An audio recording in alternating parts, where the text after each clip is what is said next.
सुमित की बड़ी खबर, लद्दाख में भारत चीन बॉर्डर से आज की सबसे बड़ी खबर। चीन ने बॉर्डर पर तैनात किए 90% सैनिकों को रोटेट किया। पिछले साल चीन ने यहीं पर तैनात किए थे 50,000 जवान। बॉर्डर पर चीनी सैनिकों की बड़ी तैनाती पर उठे सवाल। सीधे मैं चलूंगा सुमित के साथ। सुमित, एकाएक इतने सारे जवानों को रोटेट कर रहा है, क्या वजह? और खासकर तब जब इंफॉर्मेशन यह भी आ रही है कि चाइना न्यूक्लियर मटेरियल पाकिस्तान को ज्यादा सप्लाई कर रहा है, चाइना ज्यादा इक्विपमेंट दे रहा है पाकिस्तान को, इसका मतलब क्या है अभी?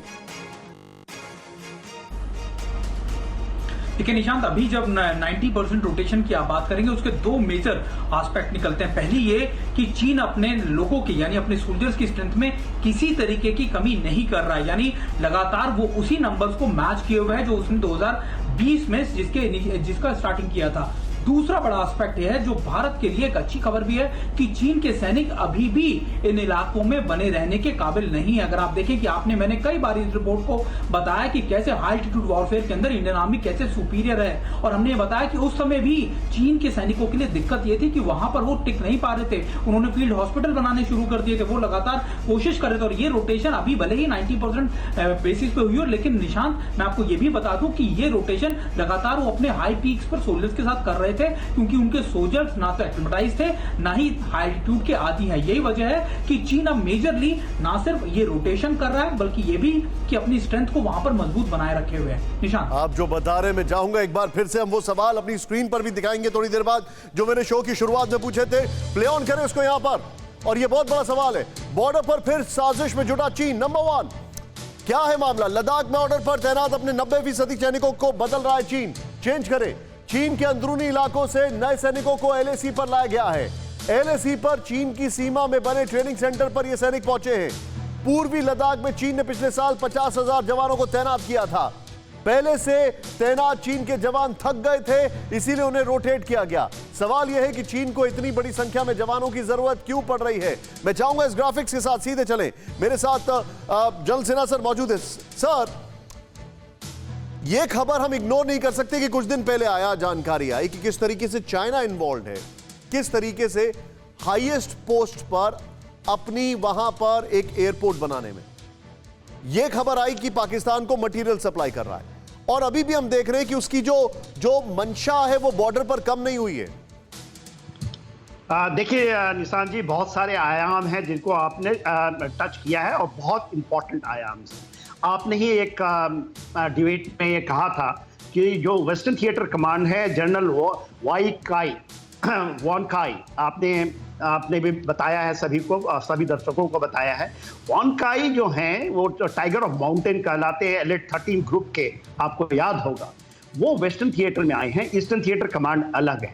जो आप कह रहे हैं 90% बदले गए हैं, कहीं ये 13th ग्रुप आर्मी, जिसको एक मानवीय आर्मी मानी जाती है, वो ग्रुप आर्मी है। क्या उनके सोल्जर्स हैं? ये बारीकी से देखने पड़ेंगे और हमारे सुरक्षा वाले देख रहे होंगे। देखिए वहाँ कॉन्स्क्रिप्शन है, तो कॉन्स्क्रिप्शन के अलावा जो आते हैं उनका पूरा जो वक्त होता है वो 3 साल में खत्म हो जाता है।